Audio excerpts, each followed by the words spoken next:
Kan saya sering bilang ulama dulu tuh kalau mereka dapat masalah mereka akan melihat dirinya sebagai pendosa. Masalah sekecil apapun sampai gini masalahnya. Ternak mereka susunya berkurang aja mereka istighfar. Biasanya susu setiap hari itu 1 ember, 1 timba. Hari ini kurang dari 1 ember. Kenapa susu ternak saya hari ini kurang dari 1 ember? Pasti saya punya dosa. Astagfirullahaladzim, astagfirullah. Gitu cara mereka menyelesaikan masalah. Sebelum mencari tahu, oh ternaknya kurang sehat atau apa. Itu yang kesekian.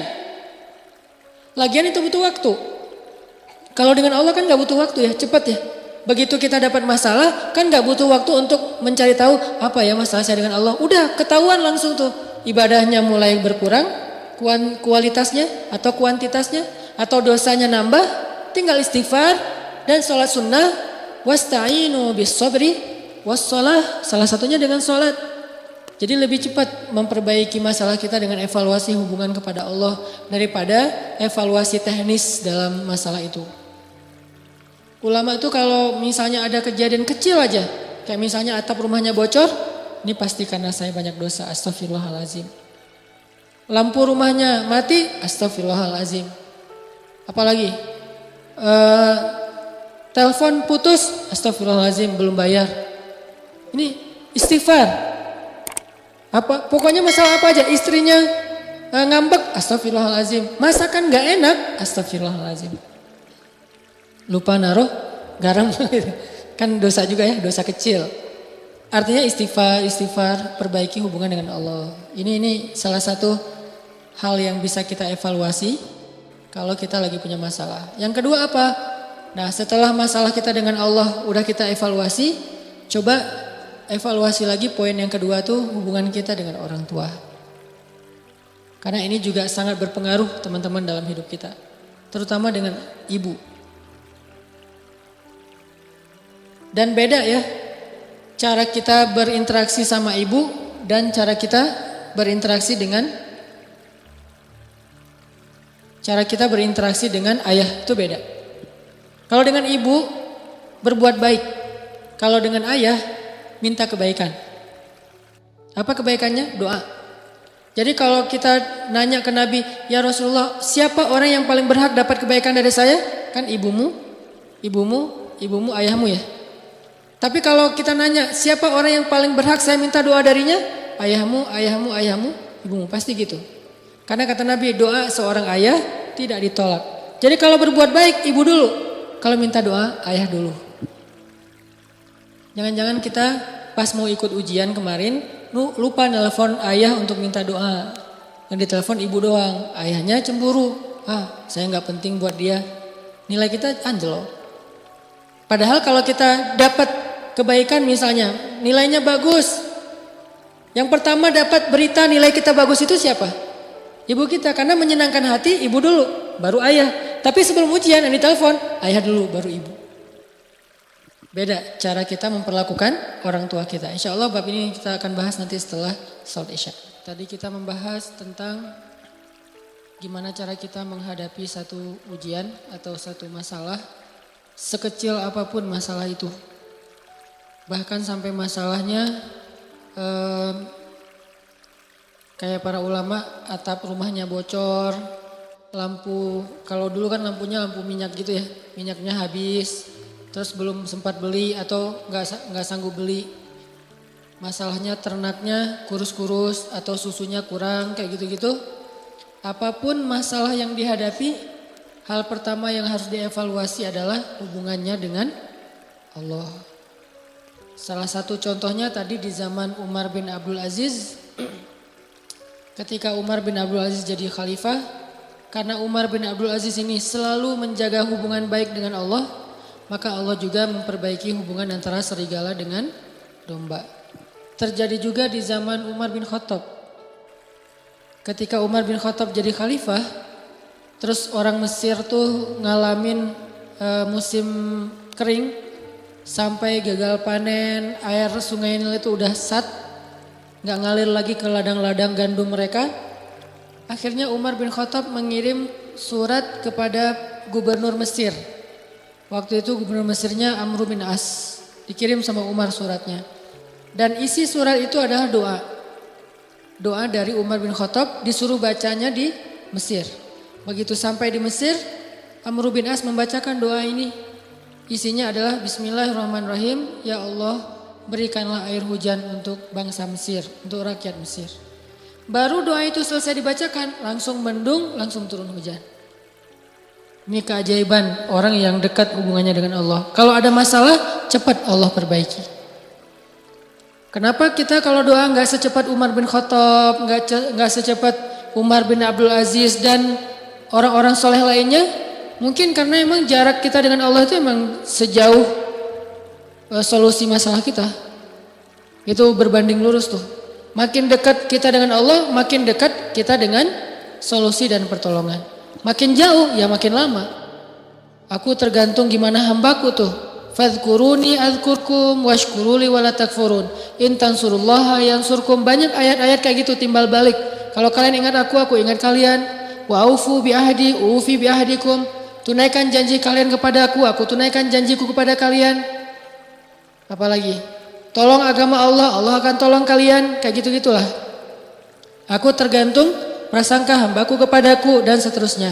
Ini artinya coba evaluasi dulu gimana kedekatan kita dengan Allah. Apakah mulai merenggang? Apakah mulai agak flat? Apakah mulai garing? Kayak kita doa mulai garing, sholatnya garing, gak khusyuk lagi, gak ada rasa. Nah ini hal yang perlu kita evaluasi. Gak ada hubungannya usah dengan masalah, hubungan banget. Bukankah dunia ini milik Allah? Allah yang mempergilirkan segala sesuatu, Allah yang mengatur. Allah itu Rob. Rob itu artinya pemilik, pencipta, pemelihara, pengatur. Itu semuanya makna dari Rob atau rububiyah. Itu perbaiki pertama. Kedua, mungkin masalah kita itu karena hubungan kita dengan orang tua yang kurang baik. Kurang baiknya kadang bukan durhaka, tapi kurang peduli. Kurang baiknya mungkin kita gak pernah ngebentak orang tua, tapi gak pernah juga kita membahagiakan orang tua. Ya biasa-biasa aja lah gitu. Dengan orang tua itu ya sekedar status doang. Bahwa itu ibu saya, itu ayah saya. Tapi gak ada apa-apa. Bukan kesayangan, bukan prioritas, bukan yang kita agendain. Pokoknya seminggu sekali harus nelpon kalau gak bisa datang. Kalau bisa datang harus datang. Setiap hari itu kita minimal ketemu ibu kita senyum minimal. Kalau bisa mijet kakinya atau apa gitu. Nah karena hubungan kita dengan orang tua jadi agak sedikit plain, hambar. Maka hidup kita juga jadi hambar. Terutama ibu. Dan juga mungkin kurangnya apa? Kurang banyak minta doa dari ayah. Padahal doa itu ajaib loh dalam kehidupan kita teman-teman. Ada banyak orang yang dia itu tiba-tiba menjadi orang pintar. Bukan karena dia cerdas. Bukan karena ilmunya banyak. Tapi karena doa orang-orang soleh. Sehingga Allah kasih dia kecerdasan. Allah kasih dia ilmu, hafalan, melekat semuanya di dalam benak dan hatinya. Itu bisa banget dengan doa. Makanya dulu Umar bin Khattab pas mau ketemu dengan Nabi sambil bawa anaknya Abdullah bin Umar. Umar bilang kepada Abdullah, nanti kalau kamu ketemu dengan Rasulullah, jangan lupa minta doa ya. Ya ayah, kata Abdullah. Nah pas ketemu dengan Rasulullah, Abdullah langsung, ya Rasulullah beri saya doa. Doakan saya. Selalu minta doa. Sehingga akhirnya Allah berikan kecerdasan kepada Abdullah bin Umar bin Khattab jauh di atas bapaknya. Salah satu adegan kecerdasan Abdullah tuh pas Nabi lagi ngajar. Mereka pada hadir, para sahabat. Terus Nabi ngetes gitu. Ngasih mereka satu pertanyaan dalam bentuk perumpamaan. Pas ngetes kayak gini, sahabat-sahabat yang senior gak ada yang bisa jawab. Abdullah bisa, tapi dia gak mau jawab, diam. Pas pulang Umar nanya, Abdullah, tadi kamu tahu gak jawabannya? Tahu, kenapa gak mau jawab? Aku tidak ingin mempermalukan orang-orang yang udah senior. Ini anak-anak SD loh, udah punya etika kayak gitu. Kenapa? Karena doa dari Rasulullah SAW. Abdullah ibnu Abbas, sahabat Nabi yang kalau ngafal Quran itu sekali dengar langsung hafal. Dan gak pernah lupa. Gak ada dalam cerita Abdullah bin Abbas tuh saya lupa ayatnya di mana itu gak ada. Saya lupa hadisnya riwayat siapa itu gak ada. Dia selalu ingat dan banyak banget ayat yang sahabat gak ngerti dia ngerti. Sehingga ketika turun ayat kalau nggak salah di surat Al-Kahfi, tidak ada yang tahu makna dari ayat ini illa qalil, kecuali orang yang sedikit. Maka Nabi mengatakan salah satu di antara orang yang sedikit itu adalah Abdullah ibnu Abbas. Hanya sedikit orang yang mengerti ayat-ayat mutasyabihat di dalam Al-Quran sampai ke takwil. Takwil itu apa di balik ayat, itu cuma sedikit. Jadi Abdullah bin Abbas itu ya, di kalangan sahabat itu mirip kayak Nabi Khidir di antara Nabi Musa. Dia tahu namanya hikmah. Yang orang nggak tahu dia tahu. Ini Abdullah bin Abbas seperti Nabi Khidir di antara Nabi Musa dan Nabi Yusha. Kenapa?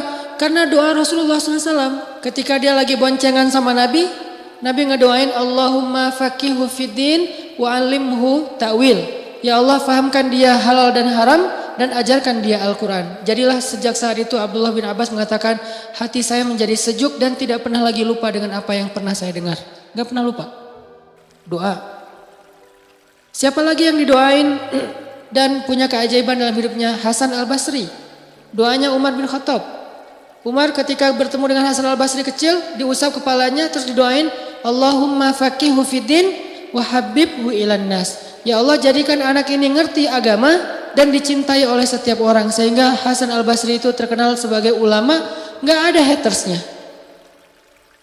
Kan soleh-soleh orang tetap kadang-kadang ada hatersnya ya, yang gak suka, yang apa. Tapi Hasan al-Basri gak ada hatersnya. Sampai orang yang memusuhi beliau juga cinta sama beliau. Gak senang dengan fatwa beliau, tapi ketemu orangnya tuh jatuh hati kepada beliau. Ini Hasan al-Basri. Dan ini saya biasakan doain anak saya, kalau saya lagi ngusap kepala anak saya doakan, ya Allah, Allahumma faqihu fiddin wa habibhu ilan nas. Saya coba hafal beberapa doa yang ajaib di zaman sahabat, terus dipraktekkan ke anak. Kenapa? Doa seorang ayah tidak ditolak. Itu modal kita teman-teman. Doa ayah itu, doa ul walid la yurad. Doa seorang ayah itu gak akan ditolak oleh Allah. Dan itu modal hidup kita tuh. Kalau kita masih punya ayah, jangan sia-siakan. Kalau ibu, pintu surga. Jadi bisa dibilang pintu surganya adalah ibu dan kuncinya adalah ayah. Ada masalah sedikit, telepon ayah kita. Ya, doain aku. Ada masalah sedikit, senangin hati ibu kita, beli apa gitu, hadiah kan tahabu kan, saling berhadiahlah supaya kalian saling mencintai. Ibu tuh dikasih hadiah, kalau ayah minta doa. Ayah gak terlalu berharap hadiah lah dari anaknya. Beda karakter nih. Ini cara kita berbakti kepada mereka supaya Allah perbaiki urusan kita. Ada masalah dalam sekolah, ada masalah dalam pertemanan, ada masalah rumah tangga, masalah pekerjaan, telepon ayah, ya doain saya. Pertanyaan besarnya adalah gimana kalau orang tua kita sudah wafat? Berarti kita kehilangan satu kesempatan untuk mendapatkan keajaiban dalam hidup. Kalau berbuat baik tetap bisa, tapi meminta doa kan udah gak bisa ya kepada orang yang sudah meninggal, kecuali Rasulullah yang boleh. Kalau selain Rasulullah menurut jumhur ulama udah gak bisa, terputus. Tapi kalau berbuat baik bisa, kirim Al-Fatihah, doain mereka, ziarah kubur, apalagi sedekah dan diniatkan juga untuk mereka, maka itu menurut sebagian besar ulama ngaruh. Sama kayak seorang sahabat nanya ke Rasul, ya Rasulullah, kalau saya bersedekah atas nama ibu saya apakah bisa? Bisa, kata Rasul. Bersedekah atas nama ibu, berarti dua yang pahalanya, ibunya dapat pahala, dia yang bersedekah juga dapat pahala. Imam Nawawi itu mazhabnya Syafi'i loh, dan Indonesia itu mayoritasnya Syafi'i. Imam Nawawi mengatakan sedekah seorang anak, amal soleh seorang anak yang dia niatkan untuk orang tuanya itu sampai untuk orang tuanya, sehingga orang tuanya dapat pahala, dia dapat pahala. Itu cara kita berbakti kepada ibu bapak kita kalau keduanya sudah wafat. Berbuat baik kepada orang yang dicintainya. Kayak misalnya Nabi Muhammad tuh berbuat baik kepada teman-teman Khadijah. Kenapa? Karena pengen berbuat baik kepada Khadijah, tapi Khadijah sudah wafat. Caranya gimana? Ya udah, berbuat baiklah kepada sahabat-sahabat Khadijah gitu. Jadi kalau orang tua kita udah wafat, saudara kita wafat, atau pasangan kita wafat, cara kita berbuat baik pada mereka adalah selain doa, beramal soleh dengan niat kepada mereka, salah satunya adalah berbuat baiklah kepada orang-orang yang mereka cintai semasa hidupnya. Siapa yang dicintai ayah kita? Teman-temannya, cinta dalam makna persahabatan ya, teman-temannya, keluarganya, ibu kita juga kayak gitu, pasangan kita juga kayak gitu, berbuat baik kepada dia. Insya Allah kalau kayak gitu berarti kita telah berbuat baik kepada almarhum. Walaupun kata orang itu nggak ada istilah almarhum, ya nggak masalah lah, istilah doang ya. Kepada almarhum. Terus yang ketiga, kalau kita punya masalah, evaluasilah hubungan kita dengan pasangan. Kalau yang udah punya, kalau belum punya Ustadz, berarti nggak ada masalah. Atau ada masalah nggak ada solusi. Jadi evaluasi dulu hubungan kita dengan pasangan. Terutama hubungan seorang istri kepada suami. Kenapa? Karena salah satu yang menyebabkan hidup kita nggak berkah, tidak ada ridho dari suami kita. Tapi suami saya itu emang nggak pernah ridho Ustaz. Nah ini salah suaminya nih. Kalau kita udah benar tapi suami nggak ridho, maka Allah tahu lah. Allah tuh nggak polos lah, nggak terlalu lugu gitu. Allah pasti nggak kasih ridho saya nih, soalnya suami saya nggak kasih ridho. Tapi suami saya itu susah banget Ustaz, kayak dosen killer gitu, susah ngasih nilai. Allah tahu, Allah yang menilai. Nggak mungkin Allah menzalimi kita gara-gara suami, nggak mungkin. Jadi Allah hakimun, alimun, basirun, khabir. Maha bijaksana, maha tahu, maha melihat, maha teliti. Gak usah khawatir. Tapi kalau emang suami nggak ridho gara-gara kita belum baik, itu wajar. Susah dapat kebaikan. Makanya Nabi pernah bilang gini, ini buat teman-teman teteh-teteh yang di atas, kalau masih sendiri ini jadi bekal nanti kalau udah punya pasangan. Kata Nabi kepada para sahabat sahabiat, tahukah kalian siapa orang yang paling dijamin masuk surga? Kata para sahabat, siapa ya Rasul? Kata Nabi, orang yang dijamin masuk surga adalah seorang perempuan yang ketika dia ada masalah dengan suaminya, dia segera datang dan dia jabat tangan suaminya, dia cium tangan suaminya, maka Allah langsung menjatuhkan ridho kepada dia dan dijamin masuk surga. Tapi salah suami Ustaz, ini bukan soal siapa benar siapa salah, tapi siapa yang mau ngalah. Benar salah itu relatif ya. Kadang-kadang dua-duanya ngaku benar, susah kan? Tapi siapa yang mau ngalah? Kalau gitu harus istri duluan yang datang. Enggak sih sebetulnya. Ini hadis keutamaan kalau istri datang duluan. Nanti ada hadis keutamaan kalau suami datang duluan. Karena ada cerita, ini cerita di zaman sebelum Rasulullah ya, di zaman Nabi Isa kayak gitu. Ada seorang ulama datang ke rumah temannya. Temannya ini orang soleh, datang ke rumah temannya, ngetuk pintu, yang buka istrinya, ditanya ada fulan, kata istrinya nggak ada, nggak tahu juga kemana tuh orang. Istrinya marah-marah. Kenapa kok marah-marah? Iya, siapa yang nggak marah kalau suaminya kayak dia, jelek-jelekin suaminya. Dia jelek-jelekin tuh suaminya tuh sama dia. Ya udah, akhirnya ditunggulah di depan rumah. Sampai sore ditunggu, tiba-tiba datanglah laki-laki temannya ini, laki-laki yang soleh tadi datang, dan di belakangnya ada seekor harimau lagi membawa kayu bakar. Harimau bawa kayu bakar. Susah bayangin. Pokoknya gitulah ceritanya, nih riwayatnya kayak gitu. Harimau bawa kayu bakar. Dia cari kayu bakar gitu, terus dipikulkan ke atas, harimau dibawa sama harimau. Bayangin, bukan keledai, bukan onta, bukan kuda, harimau. Bawa aja, terus taruh di belakang, harimaunya pergi. Enggak pamitan pula tuh, pergi aja pokoknya. Heran, Masya Allah. Udah ngobrol, gak ditanya-tanya masalah harimau tadi, ngobrol udah selesai, pulang. Setelah beberapa lama, karena ini kan beda kota ya. Setelah beberapa lama, dia mengunjungi lagi temannya yang tadi, si orang soleh, si ulama tadi ini. Kunjungin, gak tahu berapa bulan, berapa tahun, kunjungin. Dan pas dikunjungin ketuk pintu, Assalamualaikum, Waalaikumsalam, dibukain oleh istrinya, tapi beda.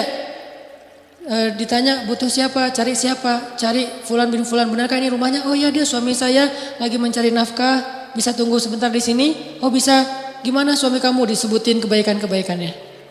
Gak lama ditunggu, datanglah laki-laki soleh ini memikul kayu bakar sendiri. Udah gak ada lagi harimau yang tadi. Ditaruh, ngobrol, akhirnya orang ulama ini nanya, saya penasaran, mana istrimu yang dulu? Terus gimana kejadian si harimau? Kata orang soleh, ya istri saya yang dulu sudah meninggal dunia.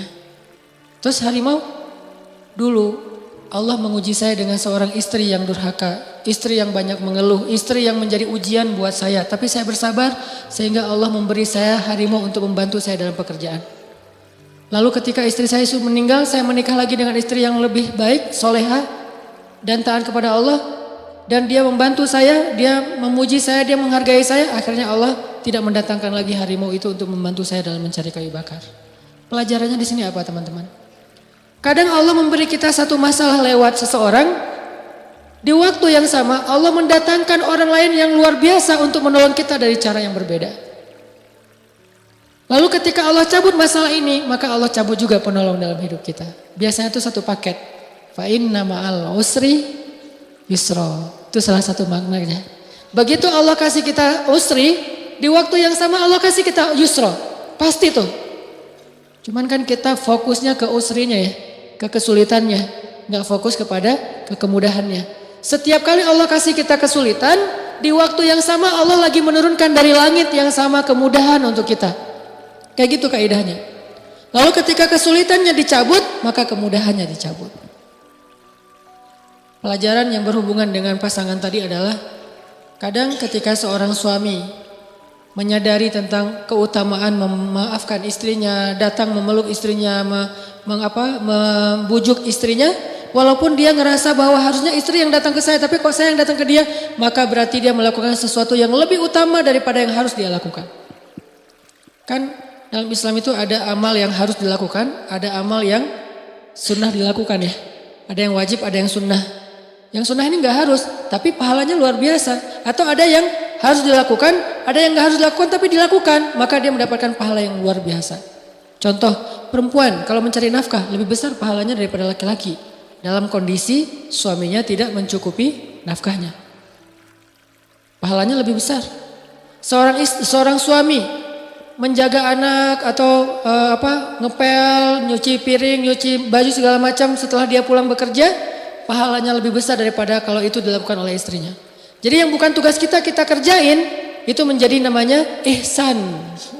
Bukan cuma amal soleh tapi ihsan. Dan ihsan itu di atas amal-amal soleh yang lainnya. Apa itu ihsan?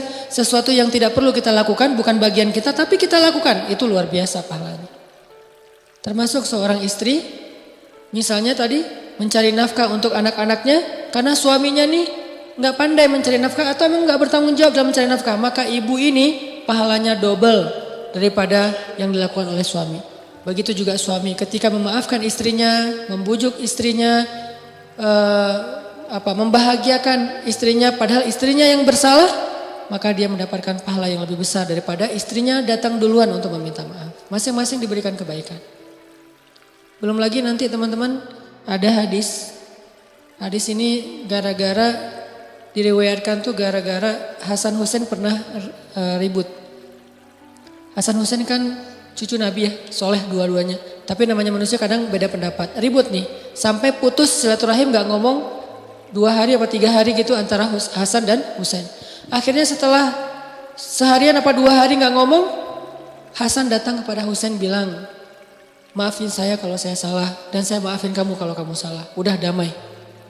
Setelah mereka damai, Hasan mengatakan, saya mendengar dari kakek, yaitu Rasulullah bersabda, jika ada 2 orang yang memutuskan silaturahim, maka yang pertama datang untuk menyambungnya, dialah yang pertama masuk surga di antara mereka berdua. Jika 2 orang bertengkar, yang pertama mengajak damai, maka dialah yang pertama masuk surga di antara mereka berdua. Kalau ganti-gantian Ustaz, lihat aja siapa yang lebih sering. Suami istri nih. Kan suka ada masalah, kadang sebulan sekali ada masalah, kadang seminggu sekali ada masalah, kadang setiap hari ada masalah, ada musim masalah, setiap hari masalah. Kan ada musim-musimnya nih. Musim lagi nyaman, wah setiap hari tuh ada kejutan, ada hal-hal yang indah, ada musimnya nih. Nah dalam banyak kasus, siapa yang paling sering datang duluan dan untuk berdamai? Maka di antara mereka berdua nanti bisa kelihatan di dunia, dialah orang yang duluan masuk surga. Jadi kalau kita ada masalah sama teman, jangan fokus hanya dengan siapa salah siapa benar. Tapi coba belajar fokus siapa pengen duluan ke surga. Walaupun kita yang salah, kita yang benar dia yang salah, yang penting kan kita pengen duluan masuk surga. Caranya ya udah datangi, sambung silaturahim, ajak damai dengan memaafkan kalau emang dia yang salah. Tapi biasanya dua-duanya salah sih. Walaupun pemicunya salah satunya ya. Tapi responnya jadi makin rame. Akhirnya dua-duanya salah. Udah minta maaf dua-duanya. Siapa yang duluan datang? Karena datang duluan itu gak gampang loh. Didatangi itu gampang, mendatangi itu yang susah. Kadang didatangi aja masih susah kan? Diajak balikan gak mau. Padahal dia ngajak balikannya dengan cara halal ya, pengen akad gitu. Belum lupa dengan cerita dulu. Nah, artinya gak usah dibahas panjang-panjang, sakit hati. Jadi keinget, enggak sih. Kalau kita ada masalah sama teman kita, jangan fokus dengan siapa yang salah, siapa yang benar. Fokus aja siapa duluan yang mau masuk surga. Dan memang benar, mau ngedatangin orang yang kita anggap dia salah itu enggak gampang. Kadang-kadang ngedatangin orang yang kita yang salah ke dia aja susah, apalagi yang dia yang salah ke kita tuh enggak gampang kan. Susah banget loh. Nah, kesusahan itulah yang Allah balas. Kesusahan dalam kita melawan ego kita itulah yang Allah beri pahala. Kan al-jaza ala qadril masyaqqah. Balasan itu tergantung tingkat kesulitan dalam beramal. Itu yang Allah balas. Jadi periksa hubungan kita dengan pasangan, bisa jadi di situ ada masalah. Baru yang terakhir teman-teman, kalau kita punya masalah, punya musibah, coba periksa hubungan kita dengan makhluk, dengan siapa aja. Karena bisa jadi masalah kita itu gara-gara doa orang yang terzolimi. Gimana kalau orangnya udah gak kenal lagi Ustadz? Kayak di jalan ketemu terus gak sengaja kita ngejipratin air. Musim hujan nih, naik motor, naik mobil, lewat genangan air, kena. Akhirnya dia karena bajunya kotor, terzolimi dia doa nih. Bukan cuma bab itu, gara-gara bajunya kotor dia gak jadi nikah. Kan itu teraniaya banget ya. Nah itu terzolimi banget tuh, itu dosa besar banget tuh. Akhirnya dia doa nih, ya Allah semoga dia jomblonya sampai akhir hayat. Aduh berat Akhirnya kita kenapa kok nggak ada yang mau sama saya, kenapa kok saya ditolak. Jangan-jangan kita pernah ngezolimin orang lain. Gimana kita menebus kesalahan kepada orang yang kita udah nggak kenal? Gimana? Pembantu yang pernah kerja di rumah kita, pernah kita celah, terus dia pulang dan nggak punya lagi nomornya, nggak tahu juga alamatnya. Tebuslah kesalahan itu dengan cara, kalau kita udah berusaha ya mencari orang yang nggak dapat, apalagi cuma ketemu di jalan doang, nggak mungkin ketemu lagi, maka tebuslah dengan cara berbuat baiklah dengan kebaikan yang sama kepada orang lain. Mudah-mudahan itu akan menggugurkan dosa kita kepada orang tertentu, kepada orang lain. Kayak misalnya tadi kita nyakitin orang apa dalam bentuk apa, misalnya ngambil hartanya atau mencurangi gajinya, terus kita nggak bisa menebus, mengembalikan harta dia karena nggak tahu orangnya udah kemana, maka bersedekahlah dengan angka yang minimal segitu kepada orang yang membutuhkan. Itu cara tebusnya. Kalau kita mencela, maka maafkanlah celaan orang yang mencela kita dengan apa? Dengan rasa segitu. Kita pernah mencela seseorang, terus suatu saat kita dicela oleh orang lain, maafkanlah, niatkan dulu saya juga pernah mencela dia, orang ini, sekarang saya dicela orang lain, maka saya maafkan untuk menebus kesalahan saya yang dulu yang udah nggak bisa nyari lagi. Nomornya udah hilang, alamatnya nggak tahu, atau cuma ketemu di jalan. Ini cara kita nebus. Jangan-jangan doa dia yang bikin hidup kita susah. Di zaman Umar bin Khattab, ada seorang laki-laki yang hidupnya susah banget. Usaha apa aja gagal, rugi, sakit-sakitan, keluarganya tuh berantakan. Gak ada kebaikan dalam hidup dia. Sampai ketika dia sakit keras, Umar datang kepada dia dan bertanya, apa yang membuat kamu jadi hidup kayak gini? Umar kan suka nyari hikmah ya. Apa yang membuat hidup kamu kok susah banget kayak gini? Semuanya susah. Apa kata dia? Ya Amirul Mukminin, dulu saya pernah menzolimi seseorang dan waktu itu saya mendengar dia berdoa dan doa orang yang terzolimi itu tidak ditolak oleh Allah SWT. Dan inilah buah dari doa dia sehingga sejak dia mendoakan saya sampai hari ini hidup saya susah aja, gak ada solusinya.